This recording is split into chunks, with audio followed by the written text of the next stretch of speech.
Hey everyone, come on in, come on in. Hello everyone, come on in. How y'all doing?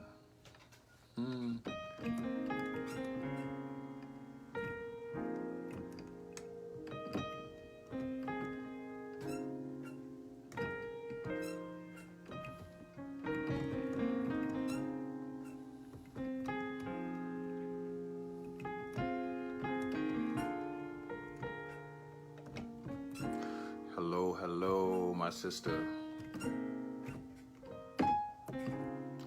Come on in.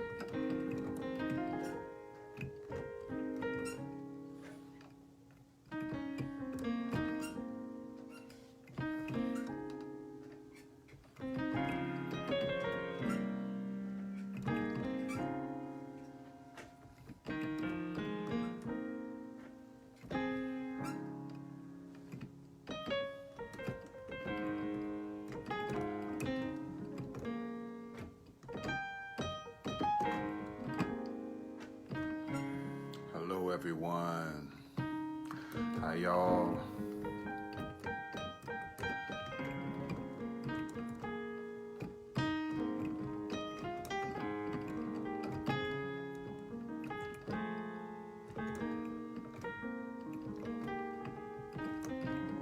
Hey, come on in, come on in, come on in, come on in, come on in.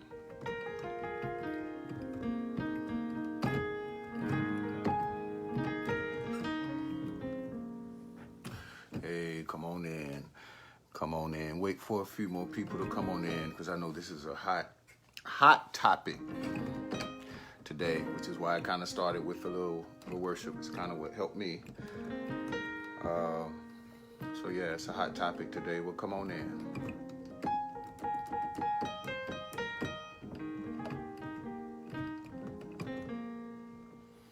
Yeah, come on in, come on in. Well, we'll go ahead and get started and let those that join later. As you know, I haven't been live in a couple of months. I haven't been live in a couple of months. Just a lot of things going on in my life. I rejoice, but those, what the Lord is doing in my life, He's restoring some things. So more coming soon on that.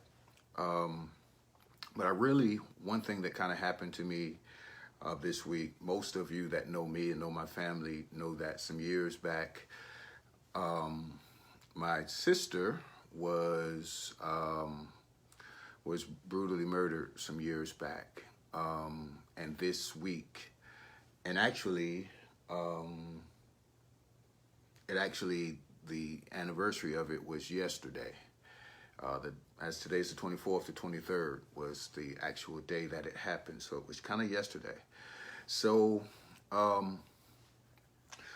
I normally, being the pastor, the preacher, normally the one that's the rock for everyone, a lot of pastors, and I have some friends and things that I share with, but there's some people,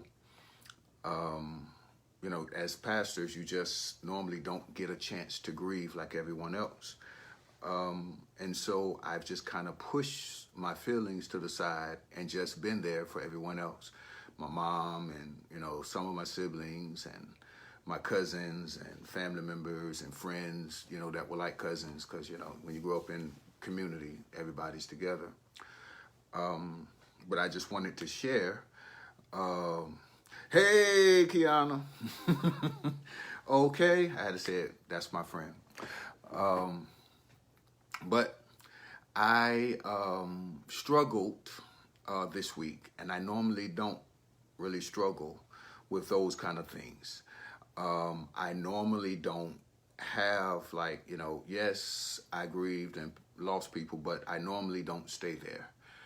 And I wanted to kind of just come online today and just kind of talk with you, kind of process with you as I always do. I started a few months back. I started a PTSD series dealing with post-traumatic stress disorder and dealing with things it's not always, we typically ascribe that to the military. Um, we typically prescribe it to the military, but it can be traumatic experiences in our personal lives as well that cause us to process life differently than what we would normally do. So, one of the things that it was hard for me this week,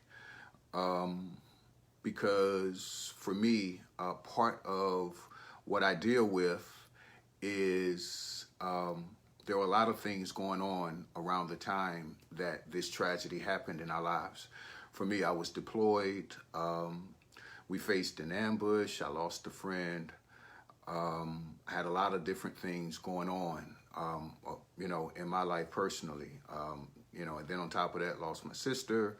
That year, 96, was a tough year for our family. Lost some close cousins, lost one cousin to AIDS, I lost another cousin, that was very close to our family. And it was just a hard year. Lost my grandfather in that year on my mom's side. So there was a lot of things going on. And so being deployed, you don't have time to really process, which is what a lot of military people, we just basically have to get over it and just keep moving on. And so with that said, I was struggling this week. Just to be honest, I was like, I'm gonna pull the covers over my head. I don't want to be bothered with people. I kind of interacted on Facebook a little bit just to get laughs, but I really struggled this week. And it was very hard, just kind of grieving. I know it's been a long time since this thing happened, but I was really struggling. And so I wanted to kind of process with you just some things, and I'm going to ask a few questions too, so you can chime in. We may bring a couple of people on live, and we can talk through the grieving process together. So if you want to come on and talk about it, just hit in the comments and say, we can bring you in and we can talk through some things. But I wanted to share with you, because one of the things that helped me is knowing that Jesus grieved himself. So I'm a Christian. I don't apologize about it. I'm not perfect.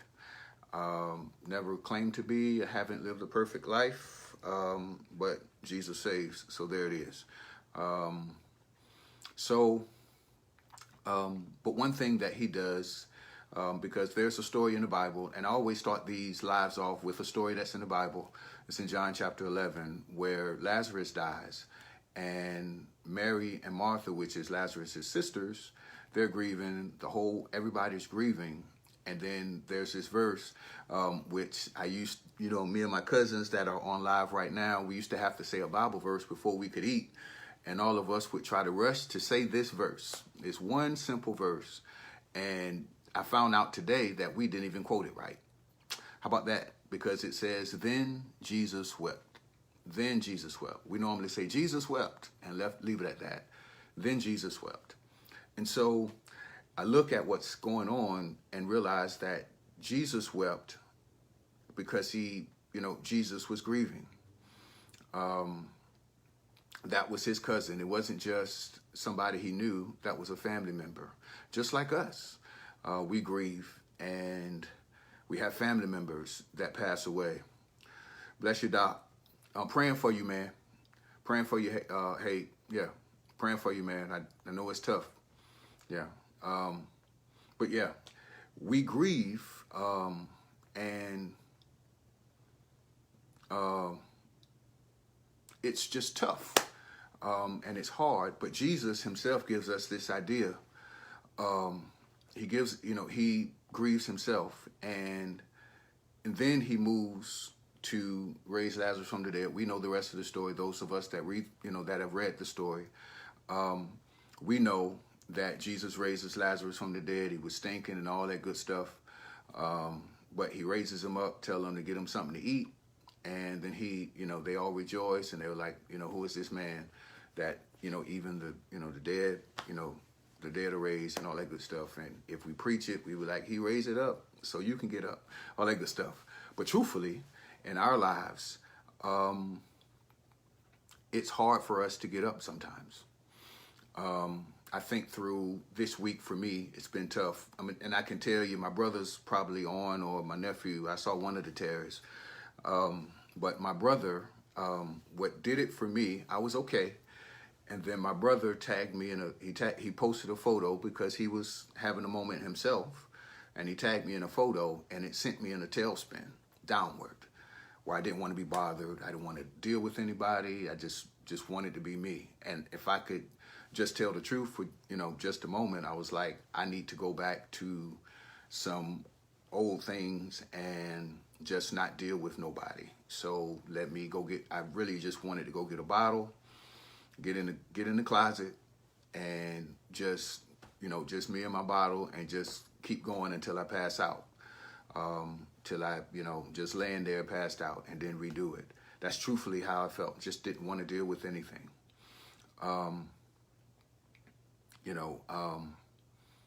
But I wanted to just share a few things with you that kind of helped me. As I looked at this passage, one thing that Jesus does that I think is critical for us is to not stay in grief. It's okay to grieve, but I believe the issue for us is when we stay in grief. Now, I know some of you are going to say this: you can't tell me how to grieve. You can't tell me how to do this. You can't tell me how to, how I'm supposed to feel. You can't tell me. You don't know what that person meant to me. You don't know what that meant to me.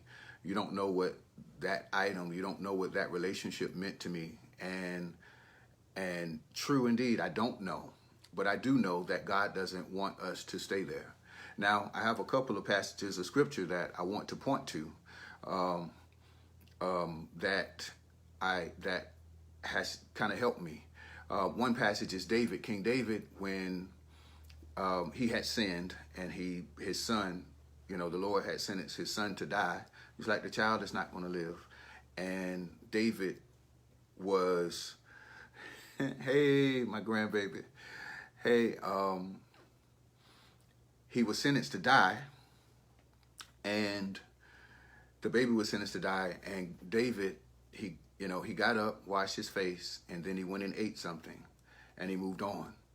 There was another instance where David was grieving because they had killed his son Absalom, because Absalom was an enemy of the king. And the leader of his army came and said, hey, that young man was meaning you harm. You need to get up, wash your face, and face the people. There's another instance where one of the prophets wasn't allowed to even grieve his wife. And, she died, and the Lord told him not to grieve. And so I'm going through all of these, and I'm like, wow, God is cold. He cold-blooded. Like, why would he? Yeah. Now Kiana she just tagged in the thing, Job 2. We're going to talk about Job in just a second, because I want to do something different with Job. Tune in next week, because this is only part one, because I realized that grief is a process. I have some friends to help me deal with grief and loss. So I can just go ahead and preview these things for you. I want to bring my mom and dad on. I've already talked with them. They're going to talk about their process with losing a child. I have some friends that I want to bring on, and they're going to talk about what it's like as a couple to go through miscarriages. This grief and loss. I have another, that's tentative. That we're going to deal with losing a spouse. So, just tune in some of these things, these next couple of weeks. I'm just going to stay on this grief for a little while, because I know it's a subject for all of us. And I think one of the things that helps us with the Bible is that God doesn't want us to stay in grief. He doesn't want us to stay grieving. And then you're like, how can I do that? So there's a passage in Philippians, and it says, Paul writes, and he says, whatever things are true, whatever things are noble, whatever things are of good rapport, think on these things. So one of the things that helps me um, is that we have to think on and celebrate life. Too often, and I'm going to say some things that's probably very controversial to some of you, but it's okay. We're going to process this together. One of the things that I think we do in our culture, and it's embedded in our culture, is to celebrate death. Let me see if I can help somebody, and I'm going to try not to turn my preacher voice on. I'm going to try to keep talking to y'all, but if it happens, it just happened. I'm a preacher. That's what I do. But one of the things that we do is we celebrate death more than we celebrate the life. And I can give you a couple of ways. We spend more time talking to or talking about the dead than we do about those that are living. We spend more time celebrating those that are passed on rather than celebrating those that are living. The second thing we do is we kind of wrap our feelings and emotions around anniversaries and things like that. And my dad was very influential with that, and I don't want to steal his thunder because I know he's going to talk about that when I bring him on in a couple weeks. But one of the things he said to me was, he said, Abraham, when Sarah died, he made it as if Sarah never existed. That was a hard saying for me because I'm like, how can somebody I've shared my life with, someone that I've had meals with, someone that I fought, someone that snitched on me. My sister, she was the snitch of the crew. Between her and Tiffany, I think Tiffany's on too, they was always snitching. But she was also the one to help us get those extra minutes when it was bedtime. She was also the one to help us get extra snacks. So what can I do? And one of the things is to celebrate the life rather than celebrate the death. So we can think on, like I said with the scripture, we can think on whatever things are true, whatever things are noble, whatever things are of good rapport. So I say one of the things that helps me is to remember the good times. Remember, the times that we share, the times, those moments and different things that you shared with your loved ones that have passed on, that have gone on. Remember those good times and think on those things, rather than thinking on how much you miss them. Now, I know that's a hard saying because, you probably want to tell me, don't tell me I can't miss them. Yes, you can. But I think Jesus teaches us, going back to our original passage, I think Jesus teaches us that it's okay to grieve and cry. It's okay to have a moment. But I think it's important not to stay there, but move on to life. If you go back to the passage, it says, okay, show me where you put them so I can bring them back to life. So in essence, the Lord is saying to us, we can have a moment and it's okay to cry. The Bible says that he wipes every tear from our eyes. So we have to cry in order for him to wipe tears. So it's not saying that we don't grieve, and that process looks different for everyone, but rather we don't stay there. And I want to encourage you not to stay there. I want to encourage you to move on. I want you to encourage you to celebrate life. There's so many people across the world, and I'm going to say it this way, we've missed out, and I say we because me as well, we've missed out on life because we're celebrating death. We've missed out on some great moments, some good moments, because we're in grief or we're in depression. That's another word. They're kissing cousins. Grief and depression are kissing cousins. And so we miss out on some things. Now, I'm not saying that you forget them. I'm not saying that you just move on, but rather, celebrate life, enjoy your life, have a good life. Here's something else that I want to point out, and it's very churchy what I'm going to say, but it's okay because I'm a preacher. That's what I do. One of the revelations that I got out of the passage reading that was that Jesus doesn't want us to celebrate grief, but rather life, because we know that in the passage, the context of what's going on is that he just preached that he is the resurrection of life. And so he just preached that. And then the second part, he comes back and it says, there's one, before he weeps, he's angry. Because he's angry because they don't believe that he's the giver of life. And there's some of us, we're mad at God because he took a loved one away. We're mad at God because he took something important away from us here in this realm, in this earth. And there were people in that text that were mad with him. They were like, if you had been here, he wouldn't have died. Why didn't you save him from death? If you had been here, you could have saved him from death. And that's how some of us feel. God, why didn't you come see about my, why did you let my loved one die? Why did you let my husband die? Why did you let my wife die? Why did you let my children die? Why did you let my cousin die? Why did you let my friend die? Why did you let my boyfriend die? And we ask all of these questions as to why. Why do you let my dog die, my cat, my goldfish, whatever it may be? Why did you let the relationship die? And we ask all of these questions and we question God, and he's like, I am giving life. I have solace, and I'm talking about my situation. I'm not going to talk about yours. You have to work it with the way you work through your grief. But for me, I had solace in knowing that there were two things that happened before my sister passed away. One thing was that she was praying for her assailant.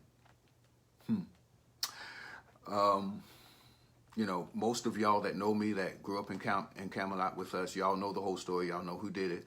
I won't mention names because I know some of his family members are here and they're probably listening. But she was praying for his salvation as she was dying. And funny thing is, he died knowing Jesus. He passed away some years ago, and he died knowing Jesus. Great news. In death, she's bringing life. I celebrate that. Yes, it took her giving her life, but I celebrate the fact that one, even if she lost her life, that one life. And so often in this life, we get so caught up in what we want in this life, like there isn't another life. I'm going to do another live tomorrow because I want to deal with this subject of what happens when it's not going to get better. Because truthfully, this world is not going to get better. The Bible says it's going to get worse and worse. And we keep teaching and preaching that it's going to get better, and it's not. And so what do we do in the meantime when it's not going to get better? And the truth is, we trust in God. He says, those that believe in me, y'all shouldn't be tripping because it's getting worse. I shouldn't be tripping because they killing black folk, for nothing, shooting them in the back while he has no weapon or no threat. You shouldn't be upset that racism is rampant. You shouldn't be upset that politics is what it is. No matter what side you choose, it's horrible. You shouldn't be upset that that everybody is in that reprobate mind. You shouldn't be upset about these things. So, which is part of grief. You look at things and you look at the way the world is, and you're like, how do I deal with it? And I just want to share a few things, just these few things with you. It's amazing how God helps us, how he tells us to think on whatever true, whatever things are noble, whatever things of good rapport. And there's another moment in his life where he's in grief. And if I was a good preacher, I would close it, but I'm not going to close it because I'm just talking to y'all. I'm just trying to talk. But he's in grief because he's getting ready to give up his own life. He's grieving his own life. He's in the Garden of Gethsemane, and he's grieving his own life because he's getting ready to go to the cross for the sins of the world. And he's grieving to the point of death. The Bible says to the point of death, he's grieving about his own life. Now, some of us, especially with COVID-19, we've lost some loved ones, and, we got to wear masks everywhere, and, things are just uncertain. And we don't really know where to find hope. I say find hope right here. Because in him, we have hope. In him, we have everything. because what he does is he moves on from grieving. He gets up, he goes to his friends that are with him, and it's like, hey, y'all couldn't stay awake. Nevertheless, it's time. It's time for me to step into what I've been called to do. Um, and so I want to help you. There are some things, there are some people that you're going to help set free and deliver because of what you've been through in your story. I'm sharing mine because I want to help someone to get through. There may be someone that have wanted to give up today, but they turned on this live, and I helped them to live even another day. But I want to let you know that you can get through. You can get through the grief and move towards life. You can, you can get through and love. It's hard. It's hard. And I don't wish this on anybody. This was tough for me, tough for my family. It's all in the news and you deal with it. And, and then I had my own drama in the background. I won't talk about that part, cause they probably on here too. I haven't always been a good boy. So, and it's hard, but I want to encourage you today, dealing with what's going on. I want to encourage you that you can move on, that you can move to the next step. You can move towards life. Life begins with you. Don't stay there. Don't stay in the grief. Don't stay in the depression. I see, it took me a long time to learn her name, but, we call her Pooh. Continue moving, Pooh. I see you. I know what you went through a few years back at work and things, and I know it's hard, but continue moving forward. Continue pressing forward. Continue moving towards life. Celebrate life. Celebrate your life. Enjoy your life. Eat, drink, be merry is what Solomon says. It helps us with the grief. Celebrate your life. Enjoy life. Enjoy your children.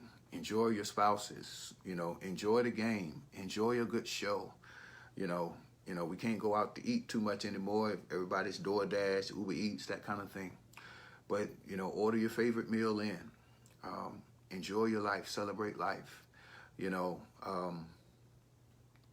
Celebrate their life. Remember what's good. Remember what's true. Remember of good rapport. The good report that you have of your loved ones that have passed on. Think through those things. Think through those things. Now I'm going to ask a question. Because this is not just me helping you, but I need some of you to help me. So I'm going to ask a question and you can chime on. You can raise your hand and I can bring you on so that you can help the group. What are some of the things that have kind of helped you get through grief? What are some of the things, some of the processes that you've used to help you get through grief and move towards life? Or are you struggling and you need us to pray or you need us to help you? We can do all that because we're trying to do this together. We're in this together. What are some things to help? What are some things that is helping you? It could be the bottle that I talked about earlier. It could be, some skunk or whatever. Y'all think I ain't know nothing about that. I know a little bit. It could be that. It could be some things. But what are some things that are helping you to get through your grief? If you want, just raise your hand or just hit in the chat and say, bring me on. You can help the group. Or if you just want to leave a comment because I know people will read this later. People will revisit this, pretty much all day, every day. June Sanders, she said, talking to God. Absolutely. Talking to the Lord. I keep talking about my dad. My dad is a great influence in my life. And one of the things that helped him with this that he told me was, he said, the joy of the Lord, the Lord dropped this on him. The joy of the Lord is his strength. And I remember during that season, he would sing this song. Now, my dad is a singer, the whole family is singers, all of us sing and play. He said, the joy of the Lord is his strength. And my dad, he could sing, he could sing anybody under the table. I put him up against anybody. But one of the things that he, for me, I found peace and life and how hard he went singing this song. He would sing this, the joy of the Lord. I've got the joy of the Lord down in my soul. He would sing this song so hard. And there was one time, he jumped off of the pew. I was like, my dad has totally lost it, but he jumped off the pew. Moving on. Yes, and I saw Pastor Diane Stevenson. I saw she commented as well, helping others. Absolutely. Helping others, because we're in this together. I said that earlier. Wow. Yeah. Yeah. Who says she's still working through it. I agree. Pooh. We're still all a work in progress, and it's okay to work through it. And I'm still working through it. There's a lot of things I'm still working through. Talking to God it seems to be the good churchy thing to do. But what happens when he don't answer? Let's answer that question. Because we've said that a couple times. There's a couple people commented talking to God. What happens when God doesn't answer? When he doesn't give you a direct answer, or he gives you an answer that you don't like? How do you handle that? One of the things my dad said was for him, and I can't wait to bring them on so that y'all can deal with this, that y'all can hear him.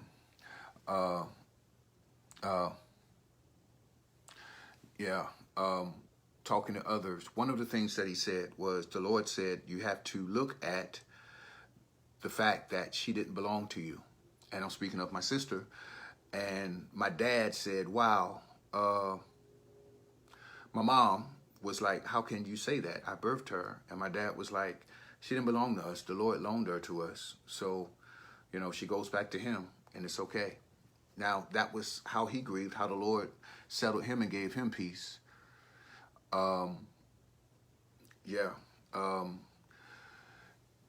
There's some things, there's some back and forth going on in the chat, and I want to bring that to light as well. Because one of the things someone said is, if someone has murdered a friend or murdered your loved one, they said, Pam said, to forgive the murderer. I'm going to talk about that, because the truth is, I had to do the same thing, but it took me some years. Understand, I knew the young man. It wasn't like I didn't know who he was. It took me some years. I was in Bosnia on my way home. On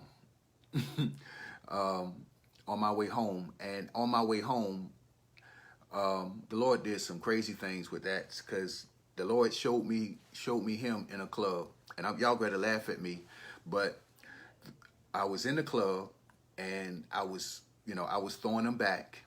Like, I guess y'all understand what throwing him back mean, but I was in the club, I was in the corner killing it. And during that time, the #1 song in the world at that time was See You at the Crossroads. Wow. So I'm in the club, and then it comes on, boom, boom, boom, boom, boom, boom, boom. Here at the crossroad, everybody know we miss my Uncle Charles, all that good stuff. So I'm in the club, and the Lord says to me, plain as day, and I'm lit. And when I tell you I'm lit, and those that remember me back then, they know how I got down. So I'm done. I'm toast. And he says, clear as day, you'll see you at the crossroads. But I'm on my way home, and I'm still trying to figure out a way. How can I do something to get into prison so I can get at this dude? So I can get at him. Because I need him to feel what I'm feeling. I need his family to feel what my family feeling. And I know some of you may feel that way. And that's, it's a working process. And I know we may be angry and we want to do that. But over the years, and if Tiffany is on, Tiffany, comment if you're on, because I want to bring you on, because I want you to talk about how you went to visit him. So if Tiffany is on, if somebody know where Tiffany at and can get her to get on here, because I want to bring her on to talk about this, because my sister actually went to the prison and visited him and had conversation with him. Yep, there she is. Bring Tiffany on. There she is. Yes, it's adding you. Hold just a second. I'm gonna bring her on so she can talk to this. Come on. Yep. Hold on just a second, y'all. She coming on.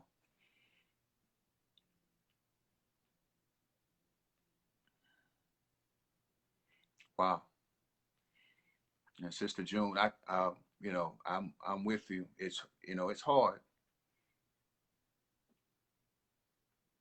Mm, there it is, Pastor Diane. That is it. Because one of the things what did for me was there she is. Hey Tiff. Hi. Hey Tiff. Hey. So Tiff, this is my sister Tiffany. She's the baby. Not a baby. Um, yeah. Um, yeah. Mm, wow. So we're gonna come back to those topics. Tiffany, I want you to talk about how you went to visit and talk about that for us. The process. Turn your camera straight. Is it straight? No, your head.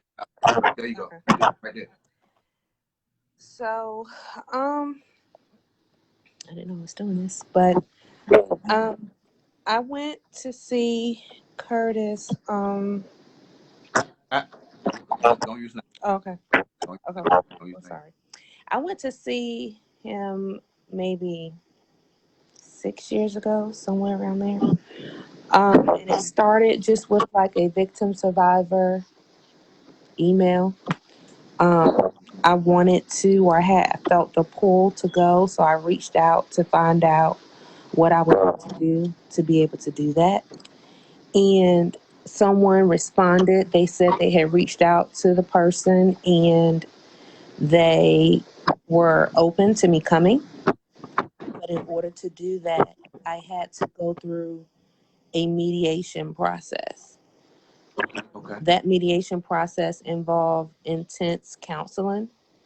It involved intense exercises to make sure that my intentions were pure and his intentions were pure coming into the meeting. We both So go ahead. so talk about your Interaction once we got to the with meeting.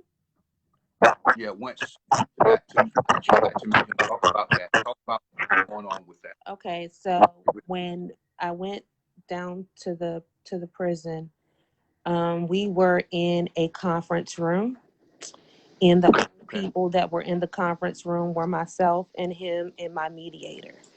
There were no shackles. There were no chains. There were any. So talk about your feelings. Get your feelings. Okay, well, my feelings were, one, I was grateful to be there. Grateful that he was even willing to talk to me. I was somewhat proud of him for the work he did to come into that room because he had become somewhat ill and he wanted to stand before me like a man instead of him coming in kind of like on his walker or whatever the case may be. He wanted to be able to stand up and face me. The initial reactions were, I mean, I was pretty strong, but I think the resemblance at the time, my hair was cut short, and the resemblance to my sister kind of took him back a little bit. I actually took a piece of her clothing, and it was the clothing from that night. And I just watched him, and he reached for it. I let him touch it. He grabbed it. He smelled it. It was kind of weird, but I mean, it was a time. We went through 9 hours of conversation, and it was very, very draining. Because I was able to ask questions, and he was able to ask me questions. He was able to give me insight behind the situation. I was able to give him perspectives of family and how we've been affected as a family, not just myself, but my brothers, my mother, my father, extended family members, cousins, friends. He talked about how his family was affected and his mother and just different things. I also was able to share in the Bible verses with him, and he was able to share what he had learned in his reading and whatnot. Um, just a time. I mean, it was kind of surreal, really, like to be able to sit there and have an open dialogue like that. It's an experience that I will never forget. Yeah. I know that lives were changed. I mean, Mm. I received word after my visit from my mediator that like the warden and other guard officers in there kept saying what happened in that room, because whatever happened in that room had a triple down effect on other people that were able to go out and meet Wow. the offenders, people that had offended and did similar things to their family members. They were able to go and visit and have Wow. that open dialogue. Wow. Yeah. It's exciting. Yeah. So yeah, thank you for sharing with us. It's a lot of people um, saying some things. I'm gonna bring somebody real quick. I love you too. All All right. right, bye. So yeah, and I wanted to speak to some things because I was watching the chat as well. But I think the healing process, it takes time, um, and I don't want anyone to hear me say get over it, and you just got to get over it and move on. That's not what I'm saying. For all of us, that process takes time. And we think the healing process goes this way, you know, and we think the grief process goes this way, and then we get there, and then we're there. But truthfully, it does this. It's up and down. It's some days are good, like the song says. I have some good days, I have some bad days. This week I had a couple of bad days. Um, it will come. Um, it will come, you know. And I thank y'all for encouraging, my sister. Um, we go back 40 plus years, but I thank y'all for um, encouraging each other, as that's one of the things that helps us to get through grief. Um, and you heard my sister say there are a lot of extended family members, and family and cousins and everybody took the time to come together and wrap their arms around us during that time. But with y'all, it's great to have community. One of the things, and I say this all the time, is one of the principles that I teach wherever I go, wherever I teach, is that the first thing that what Satan uses as a tactic towards you is isolation. He tries to get you in isolation to make you feel like you're the only one going through this. You're the only one going through this process. And so he gets you in isolation, which means he gets you in the room with the covers over your head, with the lights out, and then he begins to badger you with words, with your worry, and with your, with all of these different things, because you're in isolation. But there's strength in numbers. That's Bible. There's strength in numbers, and wisdom in a multitude of counsel, which is a lot of people. There's wisdom there, but there's also when we come together and share everything together. You're not the only one going through. I said this, in counseling sessions with different people over my ministry and things, that you're not the only one going through issues. You find yourself, if you're married and you think that you're the only one going through issues in your marriage, and then you go out with a couple and then you find out that that couple got the same issues that you have. Like, he leave his underwear on the floor the same way that whatever, or she got all of her makeup across the sink, and you find out that there's somebody else that has the same issues that you do. And it's hard. And it's hard. Grief is hard. Losing a loved one, especially a spouse or a child. And that's why I want to continue this on. And we've been on here about 45 minutes or so, something like that. And I want to keep going. But I don't want to end this moment, because it's a real heavy subject, that's why I want to take my time with it and keep going. I want to continue this. So I want to continue this um, maybe next Monday. I don't know. You tell me. Y'all can tell me in the comments if we should just do this every day for a couple weeks, or just do this once a week. It's just up to y'all. But we can just share together. I love each and every one of you. Um, Please feel free to share, tag, or comment. In the in the chat. Please feel to share with others, tag your friends, things like that. But the one takeaway I want for each of you um, is that we can't stay. We have to move towards life. Begin to celebrate life. Continue doing that, and that may look different for each of us. For some of us, um, it's taking a step at a time. For some of us, it's we take 2 steps today, take 1 step back tomorrow, take 3 steps the next day. For some of us, it's 1 foot in front of the other, but keep moving. That's the issue. Don't get stuck. The enemy wants you stuck. He wants to keep you there. He wants to rob you of your life. He came that he might steal your life. He wants to take your life. He wants to destroy your life. But God came that you might have life and life abundantly. So I just thought to begin this and share this with y'all. So just like, comment, share, continue to dialogue with your loved ones. Continue to come alongside one another. If you need me, uh, uh,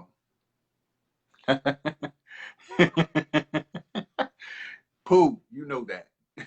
30 plus, we go back to the house parties at Cindy House. That's what's up. But yes, we just keep moving. Um, and, we love you. It's all love for me. And if you need me, you can get in my inbox. I do answer. I don't answer to them little flyers and share this to 12 people. I don't answer those. Uh, I don't answer those, but I will if it happens for me all the time. There are people, they message me in my inbox. If you have my number, you can call me. I'm not going to put my number out on here, but if you have my number, you can call me. If you just need somebody to talk to help you get through, you can reach out to me. You can Facebook call me. If you're my friend, you can Facebook call me. I answer those too. Long as I know who you are, but hey, I'm here for you. And I'm being honest. This is how the young folks said, this no cap. This is all, I'm here for you. I'm a real dude. It's what I do. And so yeah, I love y'all. I'm gonna just pray real quick. And then we'll pick this up, we'll pick this up at another time. God, we just bless you. We honor you. We thank you for every person that's here. God, your word says that you took our grief away from us. So God, we thank you even now that you're removing this grief from all of us. God, we thank you even now that you're sending people, those of us that feel like we're alone. God, we thank you that you're sending people to come alongside us. But not just that, God, we know that you're with us. And with you with us, it's more than the whole world against us. God, I pray for my sisters and my brothers that are here, God, that have lost loved ones, that are going through grief, going through traumatic experiences, God.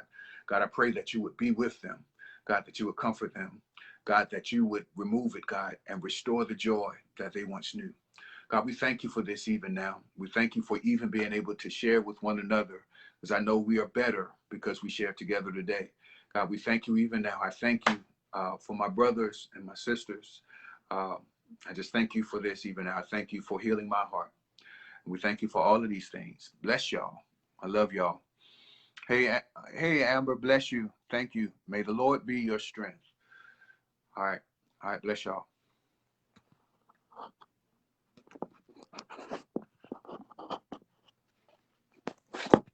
Oh, Lord. So unprofessional.